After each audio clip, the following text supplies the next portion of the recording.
नमस्कार, closing call में आपका स्वागत है। आपके साथ मैं हूं अभिषेक सत्यवर्तम और मेरे साथ है मेरी सहयोगी डिम्पे कालरा और प्रियंका उपल। बाजार में देख रहे हैं कि बेहद छोटे दायरे में कारोबार हो रहा है। निफ्टी इस वक्त है 19,400 के आसपास और चुनौती दरअसल वही है कि 400 बच जाए। अब 1 घंटे के आसपास से कारोबार बचा है। हम देख रहे हैं कि निफ्टी में बैंक में बिल्कुल हल्के से गेंस हैं, 44,000 के स्तर वहां पर है। हालांकि ब्रॉडर मार्केट संकेत अच्छे हैं। आज भी निफ्टी के मिड कैप 100 इंडेक्स ने नया रिकॉर्ड बनाया है। तो बाजार पर नजर डालेंगे, आपके लिए ट्रेड के बेहतरीन मौके भी खोज कर लाएंगे और आखिरी के घंटे के लिए थोड़ा आगे जाकर बीटीसी ट्रेड भी करेंगे। लेकिन चलिए शुरुआत कर लेते हैं बाजार की 5 बड़ी बातों के साथ। तो छोटे दायरे में निफ्टी है 19,400 के ऊपर टिकने की भरपूर कोशिश हो रही है, लेकिन दिक्कत यह है कि दायरा सीमित है क्योंकि बुल्स और बेयर्स के बीच में एक रस्साकशी का माहौल आपको ऑप्शंस के आंकड़ों से दिखाई देगा। निफ्टी बैंक 44,000 के आसपास से हल्की सी तेजी वहां पर भी हम देख रहे हैं कि एचडीएफसी बैंक, एसबीआई आज दबाव बनाने काम कर रहे हैं और एचडीएफसी बैंक अगर नीचे हो तो फिर निफ्टी बैंक के लिए चलना थोड़ा सा मुश्किल हो जाता है। एसबीआई से भी थोड़ा सा प्रेशर है, लेकिन एफएमसीजी, मेटल, रियल्टी जो कि कल भी चल रहे थे, आज भी वहां से थोड़ा सपोर्ट हमें देखने को मिल रहा है। और अगर हम आईटीसी की बात करें तो 1.25% की तेजी वहां भी है। हाल फिलहाल हमने देखा कि थोड़ी सी सपोर्ट निकल के आई है आईटीसी के शेयर से, लेकिन पावर स्टॉक्स पावरफुल हैं और आज जो ट्रांसफार्मर वाले जो शेयर है वहां पर हम जबरदस्त रन देख रहे हैं। अडानी पावर का शेयर देखिए, यकीन नहीं होगा आपको, 200 रुपए की एक तरफा मूव, 340 रुपए पर यह शेयर जाकर अब ट्रेड कर रहा है। टोरेंट पावर में भी तेजी का आज रुख है। इसके अलावा टेक्सटाइल में हम देख रहे हैं कि वेल्सपन इंडिया या फिर ट्राइडेंट जैसे शेयर चल रहे हैं। लेकिन विदेशी बाजारों से संकेत की बात करें तो संकेत ठीक ठाक है। यूरोप में शुरुआत ठीक ठाक हुई है। डाउ फ्यूचर्स बहुत ज्यादा नहीं, लेकिन फिर भी 50 अंक ऊपर ट्रेड कर रहा है और इंडिया विक्स 1% नरम, 12 के नीचे। तो बाजार में ये स्थिति है। लेकिन एक बार अपने एक्सपर्ट को जोड़ लेते हैं, ब्लू ओशन स्ट्रेटेजिक एडवाइजर्स के आशीष माशुरी को भी जोड़ेंगे और उनसे हम फंडामेंटल नजरिया बाजार को समझेंगे कि यहां से बाजार के ट्रिगर क्या होनी चाहिए और किस तरह से बाजार में अपनी रणनीति बनानी चाहिए। लेकिन फिलहाल ध्वनि पटेल के पास चलेंगे। फिनवर्सिफाई के ध्वनि पटेल हमारे साथ जुड़ गए हैं। ध्वनि, बहुत शुक्रिया आपका, स्वागत है टीना स्वदेश पर। ध्वनि, क्या लग रहा है आपको, क्योंकि हम देख रहे हैं कि 19,400 के आसपास है निफ्टी और आज रेंज बड़ी सीमित रही। आखिरी के घंटे में कुछ धमाका होगा या फिर 19,400 के आसपास ही क्लोजिंग देख रही हैं आप? Good afternoon. यहाँ पे ओवरऑल इंडेक्स की जब हम बात कर रहे हैं तो यहाँ पे मोमेंटम ज्यादा कुछ बनता हुआ नहीं दिख रहा है। ओवरऑल एक रेंज जो है वो निफ्टी ने यहाँ पे डेफिनेटली बनाई हुई है। जो सेकंड हमने देखा हाफ एन आवर 30 मिनट्स की कैंडल पे जब चलते हैं तो उसी की रेंज में निफ्टी फिलहाल ट्रेड कर रहा है। तो यहाँ पे बहुत ही जरूरी बन जाता है निफ्टी के लिए कि ऊपर की तरफ कोई भी एक मोमेंटम के लिए हम 19,450 का जो लेवल है उसको ब्रीच करें और नीचे की तरफ में भी अगर हम देख रहे हैं तो 19,380 का जो लेवल बन रहा है वो बहुत ही क्रूशियल लेवल यहाँ पे बन रहा है। तो दोनों ही लेवल्स यहाँ पे है वो निफ्टी फिलहाल इसी रेंज में चल रही है। किसी भी साइड का एक यहाँ पे ब्रेकआउट आना काफी इंपॉर्टेंट हो जाएगा for the next upcoming move. यहाँ पे बैंक निफ्टी को भी अगर हम देख रहे हैं तो बैंक निफ्टी में भी हमने आज देखा है कि काफी कुछ यहाँ पे मोमेंटम ओवरऑल मिसिंग है। ओवरऑल शॉर्टर टाइम फ्रेम पे अगर हम चार्ट स्ट्रक्चर देखते हैं वहां पे जो इंडिकेटर है वो ओवर बॉट जोन में चले गए हैं, जहां से हमें यहाँ से थोड़ी करेक्शन दिखनी चाहिए, बट लोअर लेवल के जो यहाँ पे सपोर्ट बन रहे हैं उनका ब्रेक होना काफी जरूरी हो जाएगा। उसी तरह बैंक निफ्टी में भी यहाँ पे अगर हम बात कर रहे हैं तो 43,800 का लेवल बहुत ही इंपॉर्टेंट माना जाएगा। उसे ब्रेक करने पे यहाँ पे बैंक निफ्टी में हम फर्दर सेल ऑफ देख पाएंगे।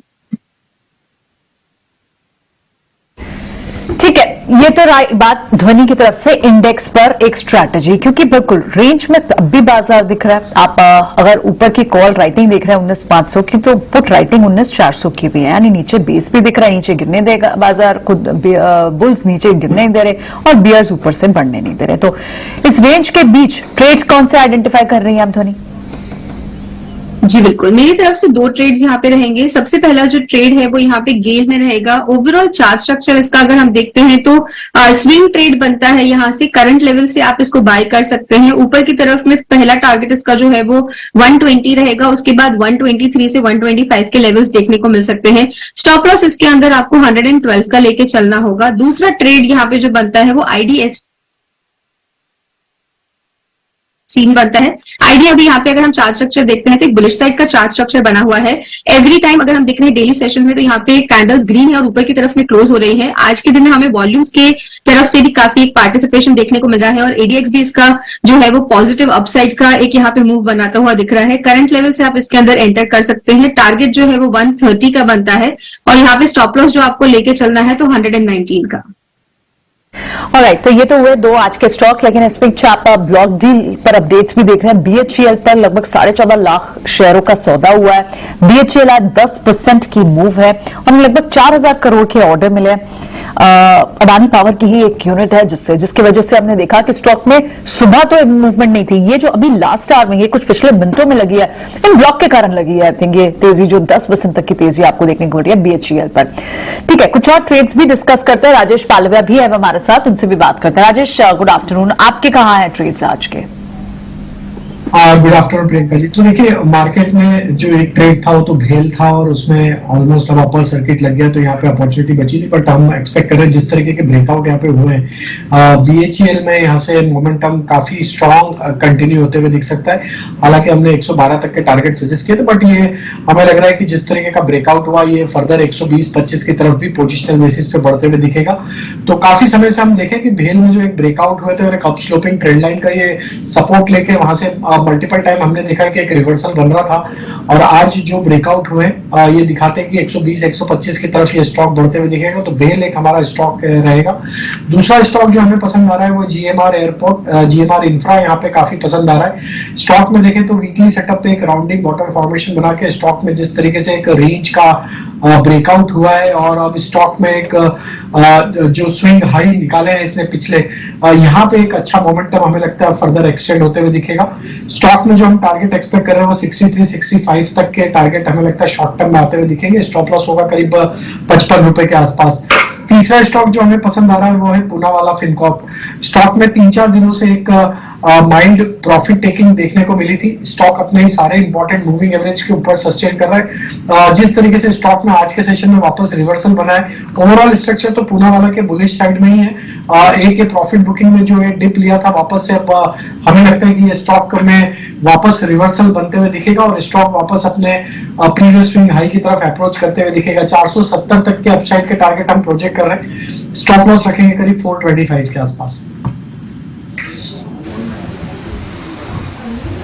ठीक है, तो ये राजेश सर की ट्रेडिंग कॉल्स आपने नोटिस कर ली होंगी। अब आशीष महेश्वरी भी इस बीच हमारे साथ जुड़ चुके हैं, उनसे भी जरा एक समझ लेते हैं उनका अपना एनालिसिस क्या है इस समय मार्केट को लेकर। आशीष सर, बहुत शुक्रिया समय देने के लिए।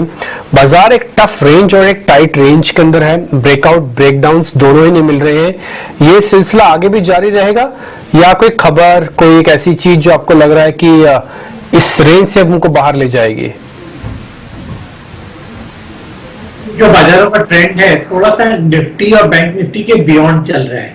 यदि आप देखें तो आज मिड कैप 100 ने अपने 52 हफ्तों का उच्चतम स्तर छुआ है। निफ्टी 500 का जो परफॉर्मेंस है वो निफ्टी और बैंक निफ्टी के कंपैरिजन में, चाहे वो 1 महीने का परफॉर्मेंस देखिए या 3 महीने का, बहुत वाइड रेंज से आउट परफॉर्म किया है। तो मुझे लगता है कि ये जो ट्रेंड है कि निफ्टी या बैंक निफ्टी का अंडर परफॉर्मेंस का वो जारी रहेगा, क्योंकि यहाँ पे जो उनके ड्राइवर स्टॉक्स हैं वहां पर मोमेंटम नहीं है। जैसे बैंक निफ्टी की बात करें तो आप देख रहे होंगे एचडीएफसी बैंक में बिल्कुल मोमेंटम नहीं है, जो हमेशा इसको नीचे की तरफ लेकर आ जाता है। ऐसे निफ्टी में हमने देखा कि रिलायंस में थोड़ा सा मुनाफा वसूली चल रही है, तो जिसके कारण से इसको सपोर्ट नहीं मिलता है निफ्टी को इतना। तो मेरी सलाह रहेगी थोड़ा सा स्टॉक स्पेसिफिक एक्शन में ही देखना चाहिए और ज्यादा से ज्यादा बैट अभी जो एनएसई 500 और निफ्टी 100 के जो स्टॉक्स हैं वहां पर लेना चाहिए, ना कि निफ्टी और बैंक निफ्टी में ट्रेड करके।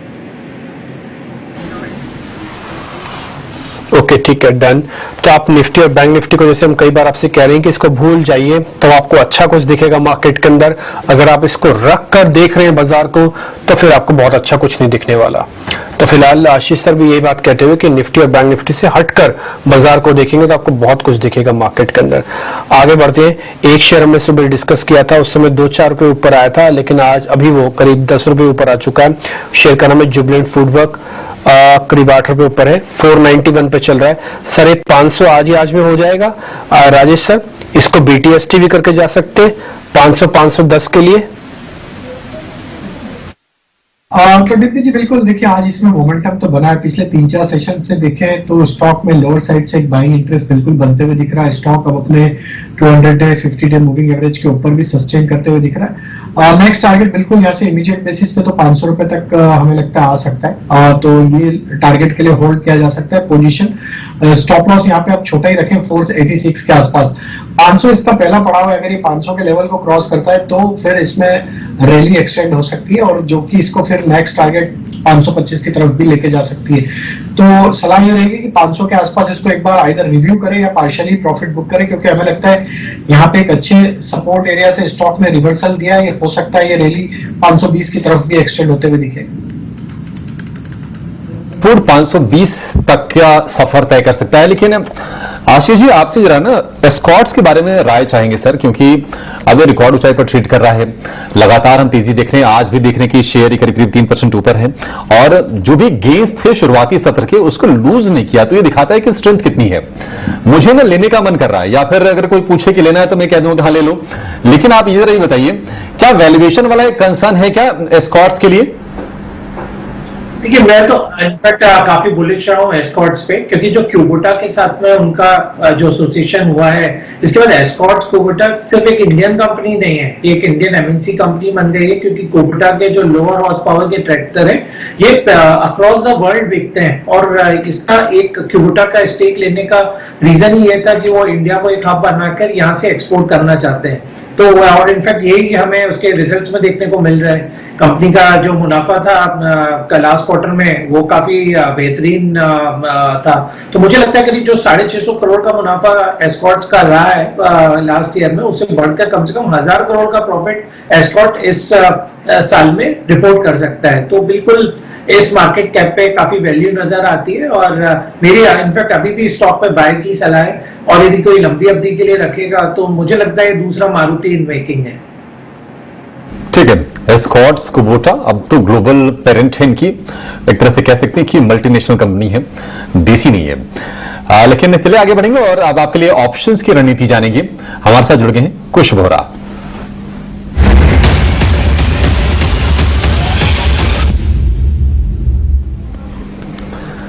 तो ऑप्शंस के चैंपियन बताइए कुश, क्या ट्रेड करने की सलाह देंगे आप? जी Abhishek, very good afternoon to you. आज का जो हमारा ऑप्शंस का कॉल है ये एक simple straightforward buy call है on Chola finance. Chola finance में देखिए एक काफी फॉल हम कुछ दिन से देख रहे थे, वो अब खत्म होता हुआ नजर आ रहा है। आज दूसरा दिन है रिकवरी का, तो एक स्टेडी बेस बनता हुआ नजर आ रहा है। और कॉल्स में आप देखेंगे ऊपरी स्तरों पे तो काफी सारी अनवाइंडिंग देखने मिली है, विच मीन्स यहाँ से और ऊपर के लेवल्स देखने मिल सकते हैं। सो इसके चलते 1080 का आप कॉल बाय करें करीब 12 से 13 रुपए के करीब। इसमें आपका जो स्टॉप लॉस होगा वो 8 रुपए का होगा। इसके जो दो टारगेट्स है वो 18 और 25, इन टारगेट्स के साथ आप इसमें एंट्री कर सकते हैं। जो लेवल्स दिए हैं उसके हिसाब से जो मैक्स लॉस हो सकता है इसमें वो 6250 का हो सकता है, लेकिन टारगेट 2 अचीव करने पे यहाँ पे 15000 तक का मुनाफा हो सकता है।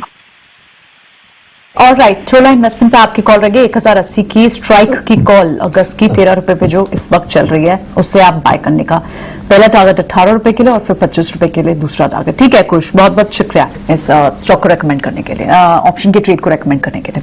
चलिए बढ़ते हैं आगे, कुछ और स्टॉक्स पे डिस्कस करते हैं जहां पे अच्छा लॉन्ग बिल्टअप दिख रहा है। पॉलीकैप में आज अच्छी मूव दिख रही है और पॉलीकैप पिछले हफ्ते भी अच्छी मूव के बाद थोड़ा सा ब्रीदर लेके फिर से एक अप मूव के लिए शुरू हुआ है। क्या राजेश एक बार पॉलीकैप पे बताएं, क्या इसमें फिर से जो एक नेक्स्ट लेग दिख रही है, आज 2.5% तेज है ये, कितनी तेजी दिखती है अगर कोई यहां से एंटर करे तो ट्रेडिंग के लिहाज से? देखिए across all time frame stock तो एक बुलिश टेरिटरी में ट्रेड कर रहा है। जो भी छोटी मोटी गिरावट मिलती है यहाँ पे एक अच्छा बाइंग इंटरेस्ट एक बना हुआ है। स्टॉक में देखें तो पिछले दिनों में एक साइडवेज कंसोलिडेशन देखने को मिला, आज वापस से स्टॉक में ब्रेकआउट हुआ, ऑल टाइम हाई ट्रेजेक्टरी पे स्टॉक एंजॉय करते हुए दिख रहा है। हमें लगता है कि अब जो ये मूव बना है और जो नियर टर्म सेटअप के हिसाब से हमें लगता है कि जो टारगेट बनते हुए दिख रहे हैं वो 5050 और 5100 तक की अपसाइड पॉलीकैप में आते हुए दिख सकती है। तो बिल्कुल यहाँ पे व्यू बुलिश ही है। 4890 के आसपास के स्टॉप लॉस ट्रेल रखें और ये स्टॉक में हमें लग रहा है 5100 तक का मूव पोजिशनल बेसिस पे देखने को मिल सकता है। ठीक है, 5000 का पोजिशनल बेसिस, यहाँ से लगभग 24 रुपए आप ऊपर देख सकते हैं। ठीक है, ये स्टॉक वैसे भी एक पोर्टफोलियो स्टॉक है, लेकिन एक ट्रेडिंग रेंज हम आइडेंटिफाई करने की कोशिश कर रहे थे राजेश के साथ। इस वक्त अगर कोई एंटर करता है तो कुछ और स्टॉक्स भी, जेएमआर इंफ्रा तो खैर अभी राजेश पालविया ने यहाँ पर रिकमेंड भी किया, उनकी एक रिकमेंडेशन भी है, उसमें भी आज एक अच्छा लॉन्ग बिल्टअप आपको दिखाई दे रहा है। और साथ ही कुछ और स्टॉक्स में देखते हैं तो एमएनएफ फाइनेंस, वहां पर आपको आज 3.5% की मूव दिख रही है। ध्वनि काफी ज्यादा इस पे एक डेंट देखने को मिला है 310 से, और उसके बाद कुछ फॉरेन ब्रोकरेज फर्म की डाउनग्रेड रिपोर्ट्स भी आई, इसके बाद ये 275 तक स्लिप हुआ, 272 तक गया। अब ये क्या रिकवरी ट्रेड को सस्टेन रखेगा? आज 3.5% की मूव है इसमें। यहाँ पे अगर इसका वीकली चार्ट अगर हम देखते हैं ना, तो वहां पे देखने को मिल रहा है कि स्टॉक ने ऑलरेडी एक अपवर्ड जो अपनी ट्रेजेक्टरी है उसको मेंटेन करा है। वीकलीज पे जो एक सपोर्ट लाइन यहाँ पे बनी थी, उसी का सपोर्ट लेके स्टॉक ने वापस से एक ऊपर की तरफ का यहाँ पे रिवर्स ट्रेड यहाँ पे देने की कोशिश कर रहा है, रिकवरी ट्रेड जो बोलते हैं यहाँ पे। ओवरऑल अगर डेली स्ट्रक्चर में भी देखते हैं तो ये डेफिनेटली हमें अपसाइड मोमेंटम देखने को मिल रहा है। पहला टारगेट इसका 300 तक का बनता है, 300 के बाद अगर इसके अंदर फर्दर मोमेंटम बनता है तो 310 तक का यहाँ पे एक अपवर्ड मूव देखने को मिलेगा। नीचे की तरफ जो आपका सपोर्ट लेवल बनता है तो 275 का यहाँ पे सपोर्ट है।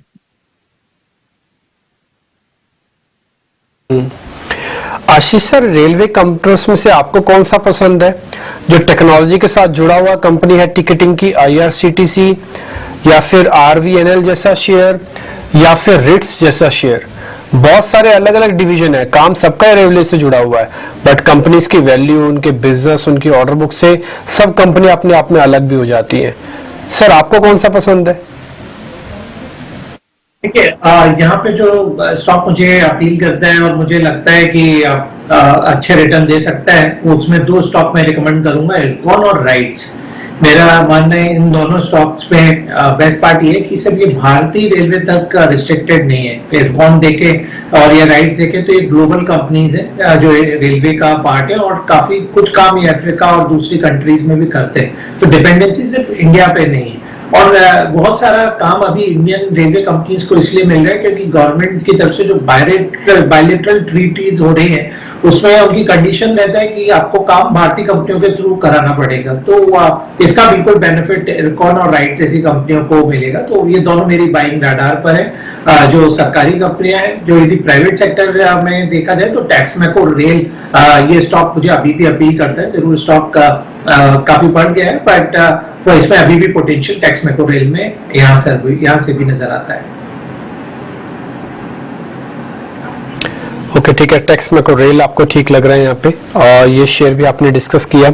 आगे बढ़ते हैं, एक टेक्निकल ब्रेकआउट वाले शेयर जरा चेक करवा लेते हैं। राजेश सर, एक शेयर जरा आप चेक करना, टाटा कॉम, ये BTST करें सर, इसको BTST करके लेके जाएं टाटा कम्युनिकेशन को। बिल्कुल डिम्पी जी, स्टॉक में एक अपट्रेंड यहाँ पे बना हुआ है, series of higher top higher bottom formation यहाँ पे डेली वीकली टाइम फ्रेम पे बनते हुए दिखे, और जिस तरीके से इसके लॉन्ग टर्म चार्ट स्ट्रक्चर है, बिल्कुल यहाँ पे BTST किया जा सकता है। स्टॉक में एक नैरो प्राइस रेंज कंसोलिडेशन का यहाँ पे ब्रेकआउट देखने को मिला, ऑलमोस्ट 8 से 10 दिन का एक प्राइस रेंज ब्रेकआउट हुआ है। यहाँ पे नेक्स्ट टारगेट हमें लग रहा है 1820 तक आते हुए दिखेगा, तो BTST किया जा सकता है। स्टॉप लॉस रखेंगे 1740 के आसपास। ठीक है, टाटा कम्युनिकेशन को लेकर ये BTST ट्रेड राजेश जी की तरफ से। लेकिन राजेश जी, आपसे ही जानना चाहेंगे, क्योंकि हम देख रहे हैं कि टेक्सटाइल वाले जो शेयर्स हैं ना, चूंकि रह के मूव्स आते हैं तो कई बार ना डिसीजन लेना थोड़ा तकलीफ दे हो जाता है। लेकिन आज हम देख रहे हैं कि ट्राइडेंट में अच्छी तेजी है, वेल्सपन इंडिया में अच्छी तेजी है। आज हम देख रहे हैं कि और भी कई सारे ऐसे शेयर्स हैं, अरविंद में 4% के आसपास के मूव्स हैं। कहीं आपको ट्रेड के मौके दिख रहे हैं क्या इसमें, इस स्पेस में? तो काफी समय से ये सारे टेक्सटाइल स्टॉक्स में एक एक्यूमुलेशन एक्टिविटी यहाँ पे विजिबल थी। अगर हम इसके वीकली चार्ट देखें तो लास्ट 3-4 वीक से सारे स्टॉक्स में एक अच्छा बाइंग इंटरेस्ट बना हुआ था। आज की प्राइस एक्शन काफी इंकरेजिंग है। ये सारे सेगमेंट में अगर हम देखें, ट्राइडेंट देखें, नितिन स्पिनर देखें, वेलस्पून देखें, तो सभी में एक अच्छा ब्रेकआउट यहाँ पे डेली चार्ट पे बिल्कुल आते हुए दिखा है। हमें लग रहा है कि पूरा सेक्टोरियल मोमेंटम यहाँ से फर्दर एक्सटेंड होते हुए दिखेगा। वैसे भी अगर हम मार्केट के ओवरऑल बिहेवियर को देखें तो mid cap small cap space में एक अच्छा मोमेंटम है और ये टेक्सटाइल सेक्टर काफी समय से एक अंडर परफॉर्मिंग सेक्टर था, तो यहाँ पे एक अच्छे ब्रेकआउट नी आइटम सेटअप पे बनते हुए दिखे। तो उनको ट्राइडेंट पे बने रहना चाहिए, जिनके पास पोजीशन है अपने पोजीशन को लॉन्ग साइड में होल्ड रखे, 36 के आसपास स्टॉप लॉस ट्रेल करे, अपसाइड के टारगेट तो 42 44 आ सकते हैं। दूसरा स्टॉक नितिन स्पिनर में भी देखे तो हमें लग रहा है जिस तरीके के ब्रेकआउट हुए यहाँ पे 295 300 तक की अपसाइड आते हुए दिख सकती है। स्टॉप लॉस होना चाहिए करीब 258 का। वेल्सपुन में जिस तरीके से वीकली चार्ट पे ब्रेकआउट हुआ है, ये नेक्स्ट टारगेट 135 की तरफ आते हुए दिख सकता है। स्टॉप लॉस होगा 118 का। ठीक है, वेल्सपन इंडिया 118 के स्टॉप लॉस के साथ इसको होल्ड करने की सलाह है राजेश की तरफ से। लेकिन जियो फाइनेंशियल की बात कर लेते हैं, क्योंकि कल हमने देखा कि लिस्टिंग कल हुई और लिस्टिंग के बाद 5% का लोअर सर्किट लगा। आज लगातार दूसरे दिन फिर से ये लोअर सर्किट पर है। अब चूंकि टी सेगमेंट वाला शेयर है तो 10 दिन तक लिस्टिंग से लेकर 5% का ही सर्किट होता है। 236 रुपए का भाव है और 2 दिन की अगर हम बात करें तो करीब 20,000 करोड़ का मार्केट कैप साफ हो गया है। लेकिन ये शेयर गिर क्यों रहा है? क्या कोई दिक्कत है, कोई मुश्किल है? ये जरा समझ लेते हैं। सौमित हमारे साथ हैं। सौमित बताइए क्या प्रॉब्लम है? जियो फाइनेंशियल, कल हमने प्रेशर देखा, आज भी प्रेशर हम देख रहे हैं, ये कब तक चलेगा सिलसिला? अगर आप देखेंगे तो जियो फाइनेंशियल का जो डिस्कवर्ड बेस प्राइस था वो 261.85 का था। कल लिस्टिंग हुआ करीब 265 के आसपास और लगातार दूसरे दिन के लिए हमें 5% का लोअर सर्किट दिख रहा है। आज 5% के फॉल के बाद जो प्राइस आया है वो करीब 236.5 रुपीस का आसपास आया है। अब ये क्यों फॉल हुआ है? क्योंकि जो इंस्टीट्यूशनल इन्वेस्टर्स है, जैसे कि जो पैसिव म्यूचुअल फंड कंपनीज है जो कि ट्रैक करती है निफ्टी और सेंसेक्स को, इनकी तरफ से भारी सेलिंग देखने मिल रही है। अब ये पैसिव फंड क्या होते हैं? जो कि डायरेक्टली जो भी निफ्टी या सेंसेक्स कंपनीज होते हैं उन पे डायरेक्टली इन्वेस्ट करती है, वही वेटेजेस के हिसाब से, और जो भी जब भी चेंजेस होती है उसको उस हिसाब से उन लोग वो फॉलो करते हैं। अब अगर आप देखेंगे तो जियो फाइनेंशियल निफ्टी और सेंसेक्स का हिस्सा है। वेडनेसडे तक ये कंपनी हिस्सा रहेगी निफ्टी और सेंसेक्स का, और थर्सडे को इस कंपनी को निफ्टी और सेंसेक्स से बाहर निकाल दिए जाएंगे।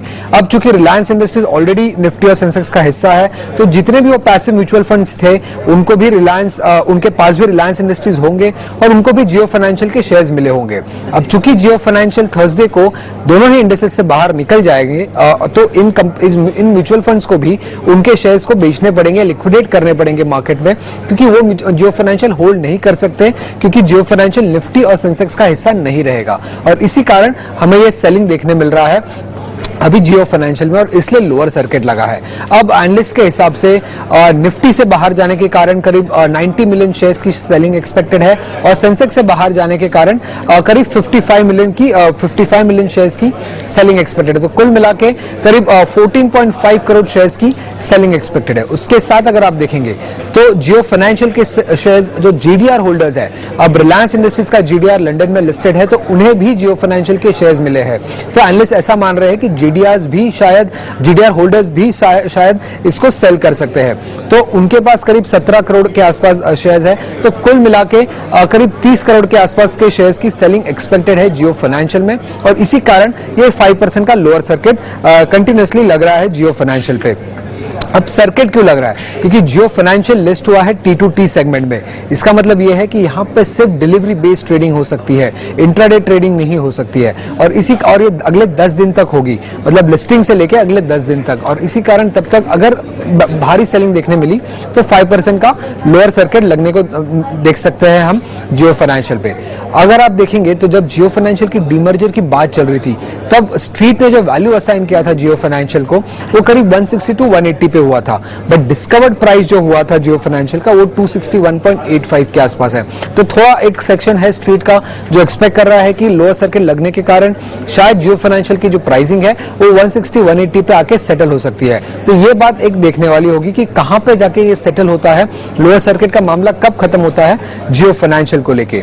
अब 2 दिन लगातार लोअर सर्किट लगने के कारण अगर आप देखेंगे तो जियो फाइनेंशियल की जो मार्केट कैप है वो 1.7 लाख करोड़, जो कि लिस्टिंग की मार्केट कैप थी, उससे उतर के अब करीब 1.5 लाख करोड़ के आसपास है। तो 20,000 करोड़ की मार्केट कैप उड़ चुकी है जियो फाइनेंशियल पे। और अब जियो फाइनेंशियल 34th लार्जेस्ट कंपनी है इंडिया में। बजाज फाइनेंस सबसे बड़ी लिस्टेड एनबीएफसी है, उसके बाद आ जाता है बजाज फिनसर्व और अब आता है और उसके बाद है जियो फाइनेंशियल 1.5 लाख करोड़ के मार्केट कैप के हिसाब से।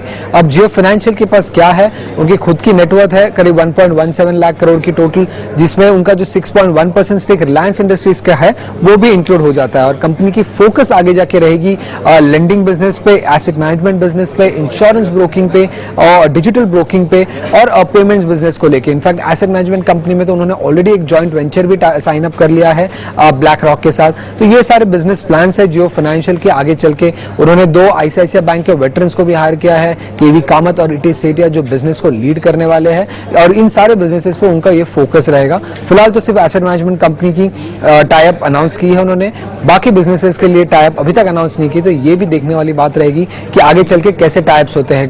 28 अगस्त को नेक्स्ट मंडे, आने वाले मंडे को रिलायंस इंडस्ट्रीज की एजीएम है, तब शायद ये सब अनाउंसमेंट्स एक्सपेक्टेड है स्ट्रीट को। तो देखते हैं क्या अनाउंसमेंट्स आते हैं आगे चल। ठीक है, शुक्रिया सुमित। तो 28 अगस्त इस तारीख पर नजर रखिएगा। रिलायंस की जो एजीएम होगी उसमें बहुत सारी चीजें निकल के आने वाली हैं और जियो फाइनेंशियल को लेकर क्या प्लान है, शायद इसकी भी तस्वीर वहां पर साफ होती जरूर दिखेगी। एक छोटा सा ब्रेक लेंगे और ब्रेक के बाद फौरन हाजिर होंगे।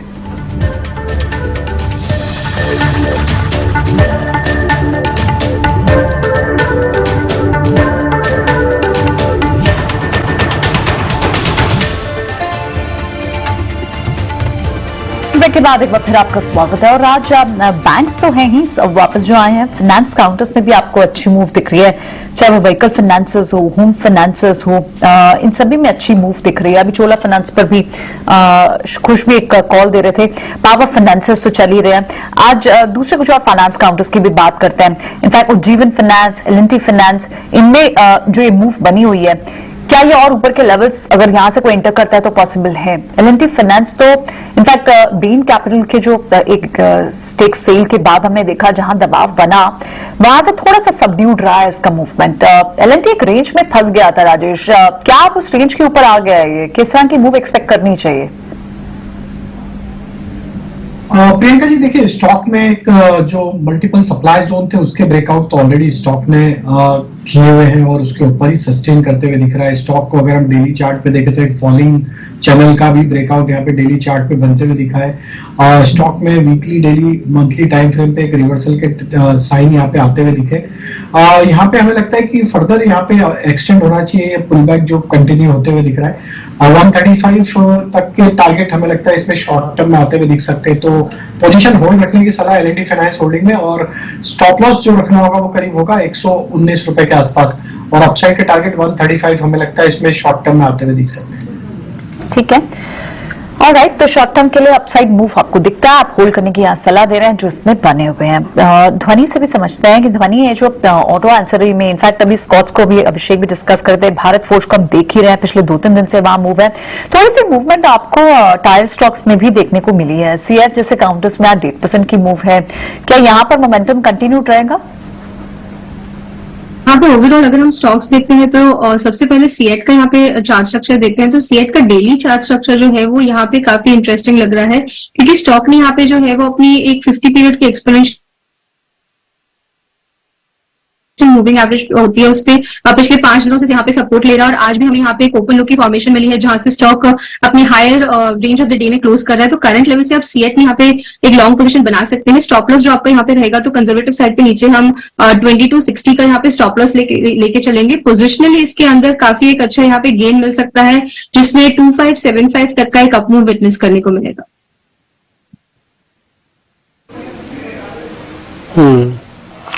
एक और शेयर भी है जो शायद लग रहा है थोड़ा साइडवेज होकर एक स्ट्रॉन्ग मूव दिखा सकता है, वो है लिबर्टी शूज। अमूमन इसकी थोड़ी चर्चा कम होती है, बट एक बार इस शेयर को देखते हैं। राजेश सर, एक बार इसके टेक्निकल चार्ट देखोगे आप लिबर्टी शूज के? आज का जो मूव है ना वो काफी दिनों बाद आया और काफी एग्रेसिव मूव आया है। एक बार जरा देख के बताइए बीटीएसटी कितना ठीक है और आगे रखना भी कितना ठीक है। डेफिनेटली तो स्ट्रॉन्ग मूव तो बिल्कुल बना है। वीकली सेटअप पे भी देखें तो स्टॉक ने ऑलमोस्ट 8 वीक का एक रेंज का ब्रेकआउट यहाँ पे करते हुए दिखा है, और विद वॉल्यूम एक्शन है। हमें लग रहा है कि यस, ये स्टॉक में अब जिस तरीके से डेली वीकली टाइम फ्रेम पे ब्रेकआउट हुए ये एक्सटेंड होते हुए दिखेगा। 280 इसके नेक्स्ट टारगेट आते हुए दिख सकते हैं। स्टॉप लॉस यहाँ से जो बनेगा वो होगा करीब 249 के आसपास। तो लिबर्टी शूज यस होल्ड किया जा सकता है 280 के टारगेट के लिए।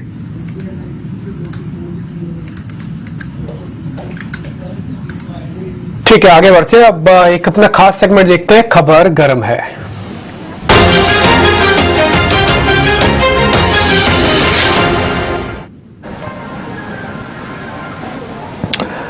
शरद बताएं आज कौन सी न्यूज है?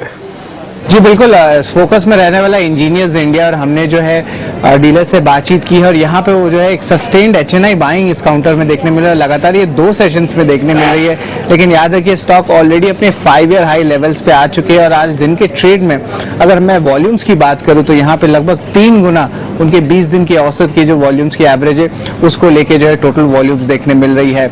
इसके अलावा कुछ अहम ट्रिगर्स भी है जिसके कारण जो है बाजार की जो है इस इंटरेस्ट स्टॉक में बनी हुई है, और यहाँ पे जो है चैनल चेक से सजेस्ट कर रहे हैं कि कंपनी को जो एक बड़ी ऑयल एंड गैस की जो है सेगमेंट की ऑर्डर देखने मिल सकती है, और हाल ही में जो है ओएनजीसी से जो है इनको एक बड़ा अवार्ड मिला था। इसके अलावा जो है कंपनी नए वर्टिकल्स में भी जा रही है, न्यू एज वर्टिकल्स जो कहते हैं, जैसे कि हाइड्रोजन, बायोफिल और बायोमास। तो इस सेगमेंट में जाने के लिए जो ब्रोकरेज कम्युनिटी का जो है ऑफकोर्स कुछ स्टॉक इन स्टॉक्स में बेसिकली अपग्रेड भी देखने मिला इस कंपनी का, और आगे जाते हुए एक अच्छी पाइपलाइन भी देखने मिल रही है, और स्पेशली जो आप कह सकते हैं पेट्रोकेमिकल ऑर्डर्स है उस पे बाजार की नजर रहेगी। हालांकि स्टॉक अभी भी याद रखिए रन अप कर चुकी है और अपने 5 ईयर हाई लेवल्स पे है।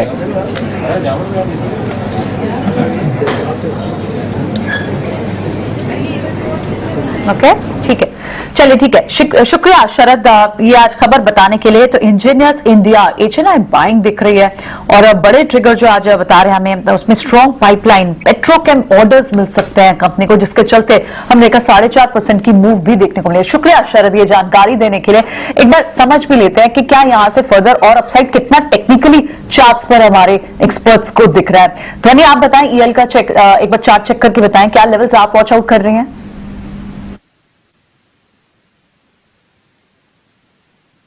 यहाँ पे टेक्निकल ग्लिच के कारण मैं यहाँ पे लेवल्स नहीं बता पाऊंगी, आप राजेश जी से पूछ सकते हैं। ठीक है, चलिए राजेश जी से समझ लेते हैं। राजेश जी आप बताएं। इंजीनियर्स इंडिया में अगर हम देखें तो एक स्ट्रॉन्ग अप ट्रेंड यहाँ पे बनते हुए दिखा है। ये 5th कंसेक्यूटिव मंथ है जहाँ पे स्ट्रॉन्ग में एक हायर हाई लो फॉर्मेशन बनते हुए दिख रहा है, जो कि दिखाता है कि एक सस्टेन बाइंग ये स्टॉक में इमर्ज होते हुए दिख रही है। नियर टर्म सेटअप के हिसाब से स्टॉक को देखें तो 7 से 8 दिन का एक साइडवेज नैरो प्राइस रेंज का ब्रेकआउट यहाँ पे करते हुए दिखा है स्टॉक। तो हमें लगता है यहाँ पे 155 इंपॉर्टेंट लेवल है, अगर ये इसके ऊपर ही बना रहा तो इसके नेक्स्ट टारगेट 170-175 की तरफ आते हुए दिखेंगे, तो पोजीशन लॉन्ग साइड के होल्ड की जा सकती है 155 के स्टॉप लॉस से। फिर ये भी, लेकिन आज हम देख रहे हैं कि मेटल कुछ ऐसे खेमे हैं जो बाजार को सपोर्ट करने का काम कर रहे हैं, उसमें से एक मेटल भी है। और हिंद कॉपर कुछ सत्र के बाद 5-6 दिनों के बाद आज हम देख रहे हैं कि एक्शन में लौटा है, और क्या एक्शन में लौटा है। हालांकि एफएनओ बैन में शेयर है ये, लेकिन 5.5% के आसपास की तेजी इसमें आज हम देख रहे हैं। राजेश जी आप ही व्यू दीजिए, हिंद कॉपर 160 तक गया, वहां से ये शेयर घुमा 145 पर है, फिर से 160 जाएगा। तो बिल्कुल अभिषेक जी, कुछ देखें तो पिछले आधे 1 घंटे से हम देख रहे हैं कि काफी मेटल स्टॉक्स में बाइंग इंटरेस्ट बना, और सारे metal stocks almost day high की तरफ ट्रेड करते हुए दिख रहे हैं। हिंद कॉपर डिस्पाइट की एफएनओ बैन में है तो भी कैश सेगमेंट में काफी अच्छी बड़ी बाइंग देखने को मिली। Almost more than 1 crore share का ट्रेड एनएससी एक्सचेंज पे ऑलरेडी होते हुए दिखा है।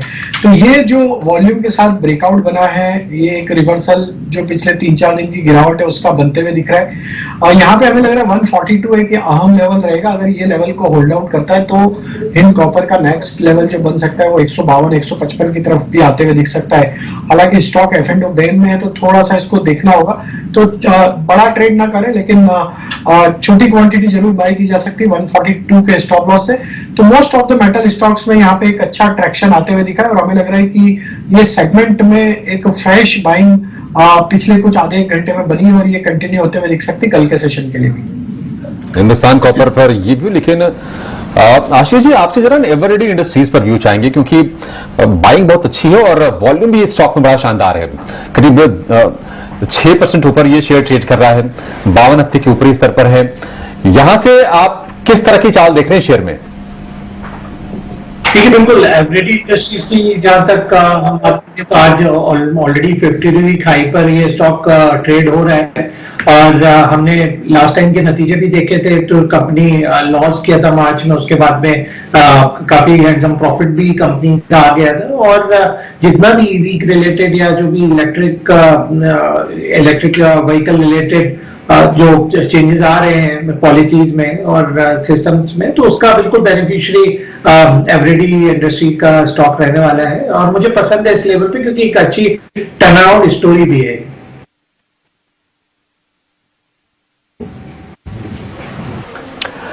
डन, ठीक है। अब कुछ और स्टॉक्स देखते हैं, जैसे हिंदुस्तान कॉपर के अंदर एक मूव आया, एसजेवीएन के अंदर भी इसी तरह का एक मूव आया, थोड़ी देर पहले इसके अंदर आया। एक बार आप दिखा सकते हैं एसजेवीएन। एक्चुअली मैं इस शेयर को मैं इसलिए भी कई दिन से देखना चाह रहा था क्योंकि हिमाचल प्रदेश के आसपास जितना भी इस बार दिक्कत हुई है, क्या इस शेयर को कोई फर्क पड़ा है? सतलुज जल विद्युत निगम है ये, तो टिपिकली नॉर्थ की नदी पे ही ज्यादा काम करते हैं। एनएचपीसी भी एक होगा, एक बार आप एनएचपीसी भी दिखा दीजिए स्क्रीन पे। हालांकि उसके अंदर मूवमेंट नहीं है, बट एसजेवीएन के अंदर सडन स्पाइक भी आया और इसने काफी अच्छा मूवमेंट दिखाया भी है। एक बार और चेक करवा लेते हैं राजेश सर, एक बार जरा एसजेवीएन के चार्ट देखना और एनएचपीसी भी देख ही लो लगे हाथ। एसजेवीएन और एनएचपीसी बिल्कुल दीपक जी, देखिए एसजेवीएन में देखें तो मंथली सेटअप के हिसाब से स्टॉक में एक बिल्कुल क्लियर अप ट्रेंड यहाँ पे बनते हुए दिख रहा है। स्टॉक में जिस तरीके से फॉर्मेशन हुए यहाँ पे पोजिशनल टारगेट तो हमें लग रहा है कि 68 से 74 की तरफ आते हुए दिखेंगे। नियर टर्म सेटअप के हिसाब से भी यहाँ पे आज के सेशन के मूव के बाद यहाँ पे भी एक ब्रेकआउट बनते हुए दिखा है। जिस तरीके के ब्रेकआउट हुए यहाँ पे 57 के स्टॉप लॉस से पोजीशन होल्ड की जा सकती है। अपसाइड में हमें लग रहा है ये मूवमेंट 62 की तरफ, 62 63 की तरफ बढ़ते हुए दिखेगा, तो लॉन्ग साइड का ट्रेड कैरी किया जा सकता है। एनएचपीसी में देखें तो थोड़ा अभी भी साइडवेज बिहेवियर है प्राइस एक्शन में। यहाँ पे 51 इसके लिए इंपॉर्टेंट एंड चैलेंजिंग लेवल है। हायर साइड पर अगर ये 51 के लेवल को क्रॉस करेगा तो फिर इसमें एक मोमेंटम एक्सटेंड होते हुए दिखेगा। ओवरऑल स्ट्रक्चर तो एनएचपीसी का भी बुलिश है। नियर टर्म सेटअप के हिसाब से 51 के ब्रेकआउट के बाद यहाँ पे लॉन्ग साइड का ट्रेड बनाया जा सकता है और देन फिर 56 57 तक की रैली इसमें आगे आने वाले दिनों में देखने को मिल सकती है। ओके, ठीक है। एक और शेयर भी है धोनी, जरा आप वो शेयर चेक करेंगे। रेनबो चाइल्ड के नाम से है, रेनबो चाइल्ड। ये एक स्ट्रॉन्ग शेयर है, अच्छा चल भी रहा है। आज भी अच्छा मूव इसके अंदर आया 6% का। मार्केट में खबर ये है कि ये 1300-1400 तक का भी हो जाएगा। एक बार आप जरा पैटर्न देख के बताइए कि इतने चांसेस हैं कि 1300-1400 भी हो जाएगा इस शेयर। जी बिल्कुल डिम्पी, यहाँ पे ओवरऑल चार्ट स्ट्रक्चर की अगर बात करते हैं तो आज के दिन की जो यहाँ पे कैंडल बनी है वो काफी एक बोल्ड कैंडल बनी है। ओवरऑल पिछले दिन में भी, पिछले सेशन में भी हमें देखने को मिल रहा है स्टॉक ने ओपन लो बनाकर आज की कैंडल में यहाँ पे ब्रेकआउट देखने मिला है। स्टॉक अपने ऑल टाइम हाई की तरफ ट्रेड कर रहा है, तो इसमें जनरली सजेस्टेड ये रहता है कि आप ट्रेलिंग स्टॉप लॉस की सहायता से इसको ट्रेड करें। नीचे की तरफ आपका जो स्टॉप लॉस इसके अंदर बनता है तो 1075 के यहाँ पे स्टॉप लॉस लेके चलना है और स्टॉक को रॉन्ग साइड करना है। यहाँ पे कोई भी डाउट नहीं है, जिस हिसाब से वॉल्यूम्स का यहाँ पे इजाफा हो रहा है, पार्टिसिपेशन दिख रहा है कि स्टॉक यहाँ पे 1300 का टारगेट दिखा दे। रेनबो चिल्ड्रन 1300 रुपए तक जाने के लिए ये शेयर तैयार है। 6% के आसपास की तेजी इसमें है। लेकिन एक और शेयर लंबे समय के बाद हम देख रहे हैं कि 50 रुपए के ऊपर आया है, एनबीसीसी का। ऑलमोस्ट ये करीब करीब 1.5 साल के ऊपरी स्तर पर आ गया होगा। 30 रुपए तक ये शेयर फिसला था, वहां से बहुत अच्छी रिकवरी, 20% तो महीने भर में चल गया है। आशीष जी, एनबीसीसी हम देख रहे हैं कि ऑर्डर बुक तो ठीक ठाक है ही, इनकी एग्जीक्यूशन बढ़िया है। यहां से आप किस तरह के मूव्स देख रहे हैं शेयर में? देखिए, चूंकि अभी पीएसयू जो स्टॉक्स हैं उन सभी में एक अच्छा बाइंग का रुझान बना हुआ है, तो एनबीसीसी इनफैक्ट ये बिल्कुल लास्ट रह गया था चलने में, तो अब इसका भी टर्न आ गया है। तो पीएसयू स्टॉक 9-9.5 करोड़ का शायद मार्केट कैप है, तो काफी अंडर वैल्यूड तो है। और जिस हिसाब से वो कंस्ट्रक्शन कर रहे हैं पर्टिकुलरली नॉर्दर्न इंडिया में, मुझे लगता है कि ऑर्डर बुक वाइज कहीं कोई इश्यू नहीं आना चाहिए, क्योंकि इस साल सरकार की तरफ से जिसको जितना काम कर सकते हैं उतने ऑर्डर मिलने वाले हैं। तो बिल्कुल एनबीसीसी भी यही रीजन है कि आज अपने 52 हफ्तों के उच्चतम स्तर पे ऑलमोस्ट आ गए और मुझे लगता है कि आज करीब 20% की अपसाइड यहाँ और बाकी है, तो बिल्कुल इसे स्टॉक पे नजर रखनी चाहिए। 20% की अपसाइड अभी और बाकी है, यानी कि 60 रुपए तक ये शेयर जाने के लिए यहां से तैयार है। राजेश जी, आप जरा शेल्बी देखिए, क्या शानदार तेजी आज है 12% के आसपास की, और दिन के दौरान ये चढ़ा है, हालांकि ऊपर से थोड़ा सा नीचे जरूर आया है, लेकिन फिर भी 225 रुपए तक ये शेयर गया था। शेल्बी, क्या ट्रेड के लिहाज से इसमें भी मौके हैं या फिर तेजी थोड़ी ज्यादा हो गई है इसमें अब? तो देखिए, स्टॉक में एक अच्छा मोमेंटम आज के सेशन में बना। डिस्क्लेमर ये रहेगा कि ऑलरेडी हमारे क्लाइंट्स को हमने एक दिन पहले बाय रिकमेंडेशन दी थी और टारगेट ऑलमोस्ट अचीव होते हुए दिखे। लेकिन जिस तरीके का ब्रेकआउट आज बना है विद वॉल्यूम एक्शन, हमें लगता है अगर थोड़ा बहुत यहाँ पे डिप मिलता है टुवर्ड्स 210 के आसपास, अगर ये वापस आता है तो वहां पे वापस इसमें एक अपॉर्चुनिटी बनेगी बाय करने की। और ओवरऑल स्ट्रक्चर हमें लग रहा है अब ब्रेकआउट के बाद कि ये स्टॉक एक मोमेंटम फर्दर एक्सटेंड करेगा 240-250 की तरफ।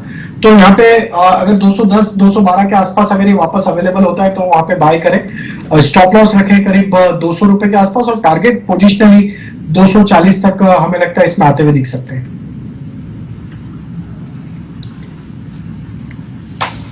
शेल्बी पर ये भी राजेश जी का 3:13 हो गए हैं, लेकिन एक छोटा सा ब्रेक लेंगे और ब्रेक के बाद जब फौरन लौटेंगे तो आपके लिए BTST ट्रेड जानेंगे अपने एक्सपर्ट से, आप एंजॉय करें।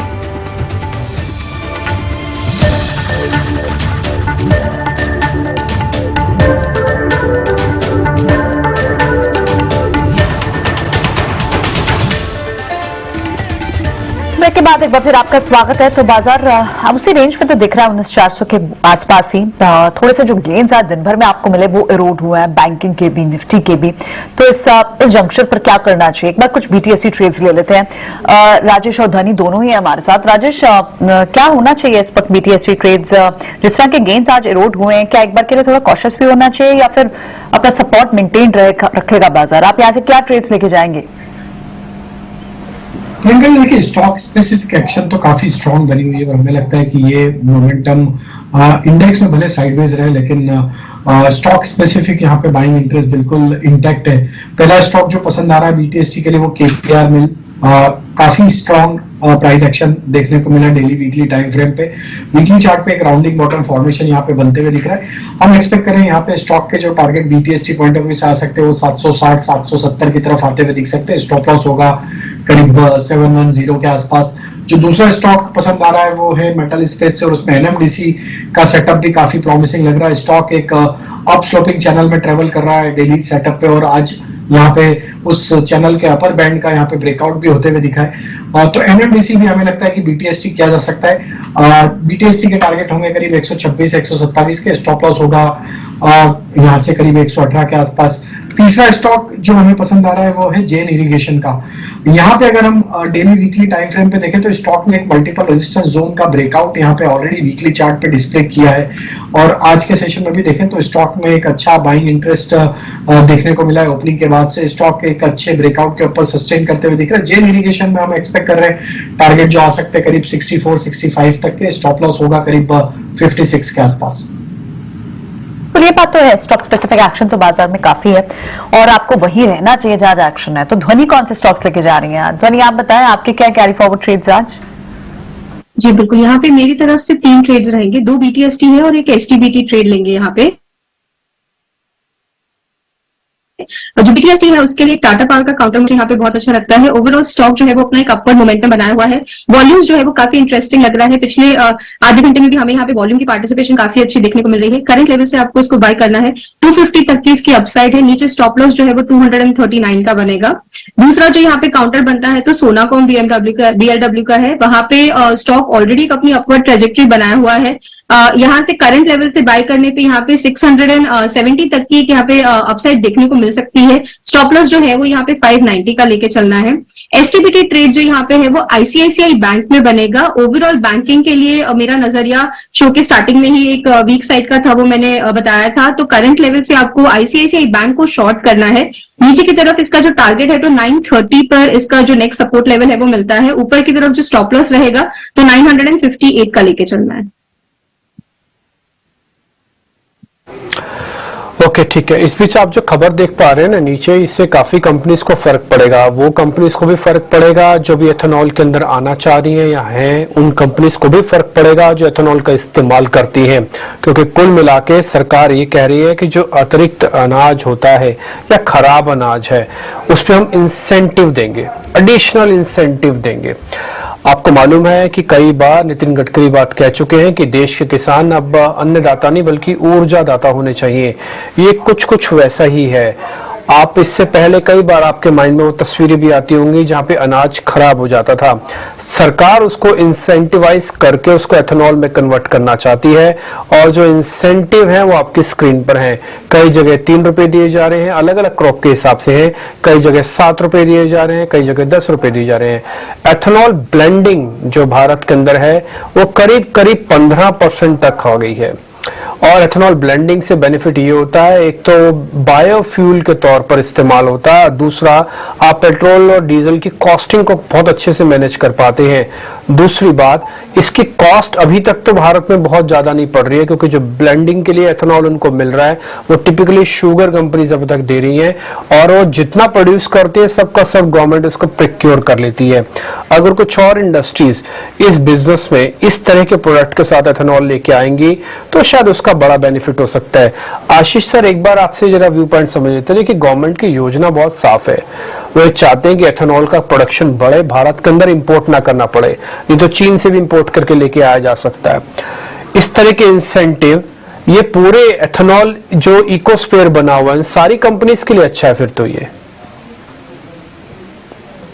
का प्लान था कि 2025 तक करीब 20% जो ब्लेंडिंग है वो इथेनॉल के थ्रू हो हमारे पेट्रोल डीजल में, तो बिल्कुल उस डायरेक्शन में वो स्टेप ले रहे हैं। और ये एक अच्छा इनिशिएटिव है कि जो भी अनाज खराब हो रहा है, क्योंकि टिपिकली अनाज को आप जो फर्मेंट करके ही आप इथेनॉल बनाते हैं, और जो ऑलरेडी खराब हो रहा हो मतलब फर्मेंटेशन उसका ऑलरेडी शुरू हो गया है। तो ये जो एक्स्ट्रा इंसेंटिव है इससे बिल्कुल इथेनॉल का प्रोडक्शन बढ़ेगा, और यदि आगे क्रूड के प्राइसेस में इजाफा होता है तो हमारे पास कोई एडिक्वेट इथेनॉल रहेगा इसको ब्लेंड करने के लिए। तो बिल्कुल एक पॉजिटिव है ये डेवलपमेंट, और शुगर कंपनीज के लिए या इथेनॉल मैन्युफैक्चरर दोनों से बेनिफिट होंगे।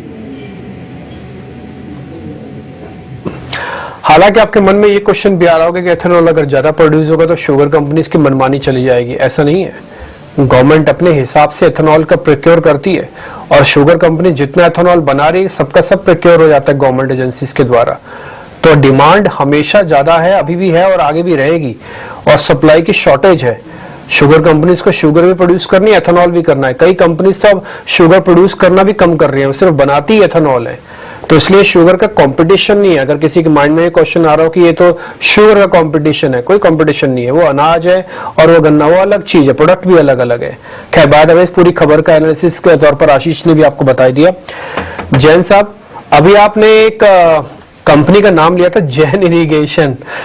जैसे आपने कंपनी का नाम लिया, मेरे को एक और दूसरी कंपनी भी याद आ गई, वैसे ही है कुछ, वो है हिंदुस्तान कंस्ट्रक्शन। मैं 2-3 बार इसके बारे में जिक्र कर चुका हूं। ये 18 रुपए से मैंने बात करना शुरू किया था, आज 25-26 रुपए की कंपनी हो चुकी है। ये 50 रुपए की तरफ बढ़ने वाली कंपनी है। इतना ट्रस्ट कर सकते हैं क्या इस पे, राजेश सर? देखिए, मंथली टाइम फ्रेम पे जो ब्रेकआउट बने वो ये दिखाते हैं कि यस, यहाँ पे एक अपमूव जो अब बना है ये सस्टेन होना चाहिए, और फर्दर यहाँ पे नेक्स्ट जो टारगेट बन सकते हैं वो करीब 36 रुपए से 38 रुपए तक के तो हमें लगता है कि आते हुए दिख सकते हैं। 50 रुपए थोड़ा काफी बड़ा टारगेट है करंट मार्केट प्राइस से, बट हम यहाँ पे 36-38 के टारगेट के लिए जरूर हमें लगता है कि कुछ हफ्तों महीनों में यहाँ पे टारगेट आते हुए दिख सकते हैं। स्टॉक में एक अच्छा बड़े ब्रेकआउट, काफी समय से एक कंसोलिडेशन के बाद अब ये ब्रेकआउट आते हुए दिखा है। स्टॉक को मंथली चार्ट पे अगर हम देखें तो एक अप स्लोपिंग चैनल में ट्रेवल करते हुए दिखा है, तो जो क्लियरली दिखाता है कि स्टॉक का ये ट्रेंड है ये सस्टेन रहते हुए रहेगा, और यहाँ पे 36-38 के टारगेट के लिए बिल्कुल पोजीशन बना के रख सकते हैं। जो ब्रेकआउट हुए थे अभी पिछले कुछ दिनों पहले, जो वहां पे आप स्टॉप लॉस रखें जो कि है करीब 24 रुपए के आसपास, तो 24 के स्टॉप लॉस से पोजीशन होल्ड रखें 36-38 के टारगेट के लिए। ठीक है, 36 से 38 रुपए के टारगेट एससीसी के लिए 24 रुपए से पोजीशन को अपनी होल्ड रखिए। लेकिन एक बार जरा इथेनॉल वाली जो खबर है उसको फिर से जरा समझते हैं, और रिसर्च से हमारे सहयोगी सौमित सरकार जुड़ गए हैं, क्योंकि खराब अनाज से बने इथेनॉल पर अतिरिक्त इंसेंटिव मिलेगा और ये इंसेंटिव ओएमसीज देंगी करीब करीब 3 रुपए 71 पैसे प्रति लीटर का। सौमित बताइए, आपके पास क्या डिटेल्स हैं? तो हमें जो पता चल रहा है वो ये है कि ऑयल मार्केटिंग कंपनीज जो है इथेनॉल जो डैमेज फूड ग्रेन या मेज से बनाया जाता है उस पर एक एडिशनल इंसेंटिव देने वाली है 3.71 रुपीस पर लीटर का। अब ये additional incentive over and about जो 7 अगस्त को इंसेंटिव अनाउंस किया था उसके होगा, और जो टोटल इंसेंटिव अब हो जाएंगे सारी इथेनॉल प्रोड्यूसिंग कंपनीज के लिए वो है करीब 8.46 rupees per litre on ethanol produce from food grain and 9.72 rupees per litre on ethanol produce from maize. अब जो कंपनीज इसकी बेनिफिशियरी होगी मेनली वो है गुलशन पॉलियल्स, बीसीएल इंडस्ट्रीज और ग्लोबल स्पिरिट्स, क्योंकि इन कंपनीज का शेयर काफी ज्यादा है ethanol production from damage food grains and मेज। अब ऑयल मार्केटिंग कंपनीज एक्सपेक्ट कर रही है कि एडिशनल इंसेंटिव देने के कारण ये जो वेंडर्स है वो मैक्सिमम पॉसिबल इथेनॉल जो है दे प्रोवाइड करेगी ऑयल मार्केटिंग कंपनीज के लिए, सो दैट वो अपना इथेनॉल ब्लेंडिंग टारगेट मीट कर सके। जुलाई में इथेनॉल ब्लेंडिंग करीब 11.9% का रहा है, बट टारगेट करीब 25% का है, तो काफी एक लंबा रास्ता है जाने के लिए, तो इसी के लिए ये एडिशनल इंसेंटिव दिया जा रहा है। अगर आपको याद होगा तो एफसीआई ने एक हॉल्ट कर दिया था सरप्लस राइस प्रोवाइड करने के लिए इन कंपनीज को, जिसके वजह से एक सडन राइज देखने को मिला था प्राइसेस में डैमेज फूड ग्रेन्स के और मेज से। इसी कारण इन कंपनीज के लिए इथेनॉल प्रोडक्शन लॉस मेकिंग हो गया था, बट ये एडिशनल इंसेंटिव के कारण जो है अब ये इथेनॉल प्रोडक्शन प्रॉफिटेबल हो जाएगा इन सारी कंपनीज के लिए। तो एक पॉजिटिव खबर आ रही है इथेनॉल प्रोड्यूसिंग कंपनीज के लिए जो डैमेज फूड ग्रेन्स और मेज से इथेनॉल बनाती है। एक चीज जरा और बताइए, जो टोटल जो इथेनॉल प्रोडक्शन है देश में, तो जो ग्रेन बेस्ड जो डिस्टिलरीज हैं उनका कंट्रीब्यूशन कितना उसमें? वो नंबर अभी मेरे पास रेडी नहीं है, बट एक सब्सटैंशियल प्रोडक्शन के नंबर्स है, प्रोडक्शन आते हैं ethanol from damage food grains and मेज से भी, बट ये एडिशनल इंसेंटिव ऑब्वियसली इस बिजनेस को प्रॉफिटेबल कर देगा उनके लिए। परफेक्ट, ठीक है, बिल्कुल। तो बीसीएल इंडस्ट्रीज और गुलशन पॉली, इस पर आप नजर रखिए। बीसीएल इंडस्ट्रीज में हम देख भी रहे हैं कि करीब करीब 5-6% के आसपास का उछाल फिलहाल देखने को मिल रहा है। सौमित, बहुत शुक्रिया आपका ये बहुत ही इंटरेस्टिंग खबर बताने के लिए हमारे दर्शकों को। बाजार बंद होने में 3 से 3.25 मिनट के आसपास का समय रह गया, और हम देख रहे हैं कि बहुत सारे ऐसे शेयर्स हैं, और मिड कैप स्पेस में खास तौर से आज हमने बहुत अच्छी रौनक देखी है, क्योंकि ड्रेजिंग कॉर्प 19% ऊपर ये शेयर ट्रेड कर रहा है, और हमारे एक्सपर्ट विनीत बोलंजकल कल जुड़े थे ईटीनो स्वदेश पर, तो जिन दर्शकों ने उनकी सलाह पर अमल किया होगा आज उनके लिए जश्न मनाने का समय है, क्योंकि दिन की ऊंचाई के आसपास ही ये शेयर बंद होने जा रहा है। 501 रुपए के आसपास का भाव है। अभिषेक, आई थिंक वो स्टॉक्स ना जिसमें डिसइन्वेस्टमेंट का क्रेडिट ट्रिगर बार बार एक्टिव होता है ना, वो आपको दिख रहा है। हिंदुस्तान कॉपर भी आप देखें तो आज फिर से एक्टिव हुआ, इनमें वही ट्रिगर है जो वो खबर हम चेक करने की कोशिश भी कर रहे थे, क्या वही ट्रिगर है क्या, क्योंकि ये लिस्ट ना बिल्कुल फिर आ जाती है, कौन एक छाल आता है फिर ठंडा हो जाता है, ये चलता रहता है। ये सारी चीजें हम देख रहे हैं, लेकिन फिर भी मिड कैप जो कि रिकॉर्ड हाईस पर ट्रेड कर रहे हैं, इंडेक्स मिड कैप 100 38,000 के ऊपर जाकर देखिए 38,563 का आज नया हाई बना दिया मिड कैप इंडेक्स ने। इसके अलावा फोसेको इंडिया, शेल्बी, वर्धमान स्टील, कुछ ऐसे स्टॉक्स जिनके बारे में अक्सर चर्चा उतनी होती नहीं है, वो सारे के सारे शेयर चल रहे हैं। वेस्कॉन इंजीनियर बहुत दिन के बाद आज हम देख रहे हैं कि 11% के आसपास का इसमें मूव है। पिट्टी इंजीनियरिंग 9-10% ऊपर, मन इंडस्ट्रीज 10% करीब ऊपर ये शेयर ट्रेड कर रहा है। टाटा टेली सर्विसेज में हम देख रहे हैं कि 8.5% के आसपास का उछाल है। पावर स्टॉक्स, क्योंकि हम देख रहे हैं कि पावर के वैल्यू चेन में जो भी स्टॉक है सारे के सारे शेयर चल रहे हैं। हम देख रहे हैं एचबीएल पावर, वहां पर भी 8% के आसपास के मूव। ट्रांसफॉर्मर्स एंड रेक्टिफायर्स 8% के मूव यहां पर भी है। तो मिड कैप में और मिड कैप में भी खास तौर से हम देख रहे हैं कि पावर वाले शेयर में कमाल की तेजी है। प्रियंका, बाकी हाल क्या है बाजार का? देखिए, बाजार में आज जो सुबह से गेन्स आपने लिए थे, हालांकि गेन्स पे क्या हुआ, आप एक रेंज में ही बार बार 19,400 को बचाने की जो जद्दोजहद है, और बहुत दिनों से भी आप देख रहे हैं वहां से बाउंस करके बाजार ऊपर आ जाता है। वहां से थोड़े से गेन्स तो इरोड हुए हैं, लेकिन स्टॉक स्पेसिफिक एक्शन आपने बताया ही। बड़े सेक्टर्स जो वापस आए हैं उसमें आपको मेटल्स आज दूसरा दिन है जहां पर आपको एक रिबाउंड दिख रहा है। अगर आप पिछले हफ्ते से कंपेयर करें तो सेक्टोरल वाइज आप देखें तो मेटल, सरकारी कंपनियां, पीएससी सेक्टर वहां पर अच्छी मूव है। एफएमसीजी स्पेस के कुछ काउंटर्स हैं जहां पर अच्छी मूव देखने को मिली। और अगर स्पेसिफिक स्टॉक्स वाइज बात करें तो अगर आप निफ्टी पे बात करें तो पहले अडानी स्टॉक्स में आपको अच्छी खासी आज भी मूव दिख रही है। शुक्रवार से ही आपको स्प्री स्टार्ट हुई दिखी। अडानी एंटरप्राइज इस वक्त आपको टॉप गेनर दिख रहा है। इंश्योरेंस काउंटर्स के एचडीएफसी लाइफ, एसबीआई लाइफ यहां पर अच्छी मूव है। कल भी आईटीसी से बाजार को एक सपोर्ट मिला था, आज भी आईटीसी आपको थर्ड टॉप गेनर भी दिख रहा है। लगभग 1.5% की मजबूती आपको आईटीसी पे दिख रही है। और पूरा power space, power ancillary, power value chain, यहां से जुड़े ट्रांसमिशन फाइनेंसेस, यहां पर अच्छी मूव है। ऑटो स्टॉक्स के कुछ स्टॉक्स हैं जो वापस दिख रहे हैं, जो एक्टिव हैं। हीरो मोटर कॉर्प जैसे स्टॉक्स में आपको 1% की मूव दिखाई दे रही है। एमएनएम ने आपको 1% की मूव दिखाई दे रही है। और आईटी काउंटर्स से आपको थोड़े से कुछ काउंटर्स जो ऊपर आते हुए दिखाई दे रहे हैं वो विप्रो है।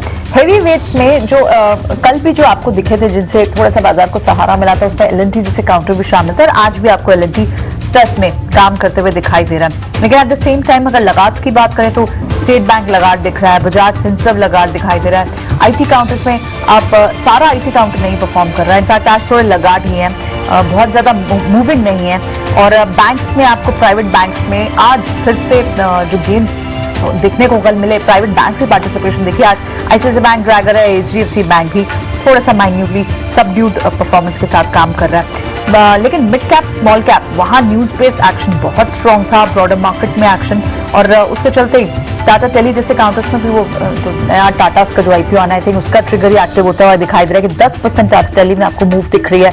लिंडे इंडिया जैसे काउंटर्स हैं। और जितने भी टेक्सटाइल जो एक्सपोर्ट बेस्ड कंपनीज हैं उनकी बात हो रही थी, वहां पर मूव है। होटल काउंटर्स है, उनमें मूव दिख रही है। फाइनेंसर्स आज अच्छे खासे मूव दिख रहे हैं, चाहे वो होम फाइनेंसर हो, चाहे व्हीकल फाइनेंसर्स हो, पूना वाला फाइनेंस जैसे काउंटर्स हो, जीवन जैसे काउंटर, एलआईसी और एमएनएम फाइनेंस जैसे काउंटर्स हो, उनमें मूव दिखाई दे रहा है। स्कॉट कुबोटा भी आपको स्ट्रॉन्ग स्ट्रेंथ के साथ दिखाई दे रहा है। लेकिन औरोबिंदो फार्मा पे एक भी रिकवरी अटेम्प्ट नहीं हुआ। सुबह से जो 2.5% का उस पर डेंट था, क्योंकि उस पर एक डाउनग्रेड आया एक ब्रोकिंग फर्म का, उस पर वो उसी तरह का मूव देखने को मिला दिन भर। और दूसरे कुछ और काउंटर्स में आपको अल्कम, निपॉन लाइफ जैसे काउंटर्स हैं जहां पर आज आपको गिरावट दिख रही है। तो स्टॉक स्पेसिफिक एक्शन वही बाजार जो रोज दिख रहा है। Stock market, stock picking market है, जहां पर अच्छे न्यूज फ्लो है, जहां फ्लोज है, इंटरेस्ट है, वहां पर स्टॉक में मूवमेंट है। इंडेक्स तो कहीं जा नहीं रहा है। सो ये तो रहा बाजार का। गाना गा रहे हैं, जाने तुझे देंगे नहीं। हाँ, जाने तुझे, बियर्स यही कह रहे हैं और बुल्स भी कहते हैं नीचे हम गिरने नहीं देंगे। मतलब देखिए